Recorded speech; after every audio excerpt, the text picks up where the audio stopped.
say the first opening weekend went? Well, I thought the chance to see exactly where we sit in comparison to an out-of-conference team like Toronto, it was a really good game. I thought the first game, obviously, a little bit of a learning curve for some players getting their feet wet in the American Hockey League.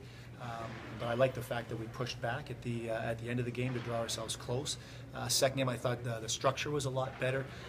Guys were able to feel a little bit more comfortable having the one game under their belt, and again being able to tie it up with the extra attacker at the end, bring it to 3-on-3, and get the point out of the game. A lot of real positives and some things to build off with this group. A lot of young guys here. Are you expecting some growing pains with a lot of players just getting used to the professional game? Yeah, we are. We know that we're going to be a younger team, but obviously, the only way to understand how you need to play and how you have to advance your career is to get your feet wet and get right into it. So the chance in those two games to do that with the group, and I thought the young guys responded really well. I thought the older players that we have in the mix did a really good job leading by example, and those young guys were able to follow. I mean, a veteran presence like Jay Harrison, what does that do for your back end? Well, you can't put a value on that. It's for whatever period of time we're going to have Jay here. The chance for those young defensemen on the back end to see how an NHL defenseman plays, the way he controls his gaps, the intensity he brings, the physicality, how he moves pucks, and not only in the games but in practices too. His practice habits, that's a really good learning tool for those guys to watch.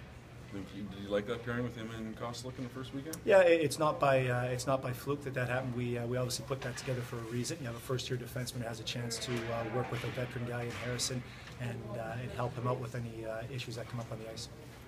Coach, what's your expectation for the Moose Hope opener here? Well, obviously our expectation is to make sure that we're growing every game, that we've learned some things off the first two games here, and we're continuing to get better. It's an exciting time for the team to play at the MTS Center here, for the team to return again after the 4 years. But as always, it's making sure that we're getting better every single game. Just 2 practices you've had here?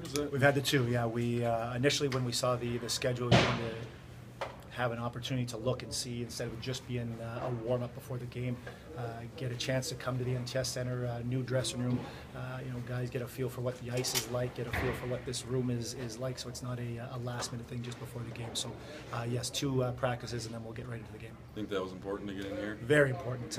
Initially it was just going to be here for warm-up. We weren't going to have our pregame skated as it's going to be with the majority during the season, so the players know their surroundings a little bit better. They know where their stall is, all the little things to help them feel comfortable.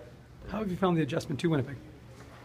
It's been excellent. It's been, all the players, all indications are that they're really enjoying it. They like the fact that, when you're talking about the transfer of players between Winnipeg and the old being in Newfoundland and Labrador, obviously to take out that flight and the fact of some guys having to drive to make their lives a lot easier. It's been good, and they've enjoyed the city. They enjoy the fans. They understand, how passionate they are, and they also the chance for them to get recognized being a Winnipeg Jets prospect in and around the different locations in the city. To date, it's been real good for them.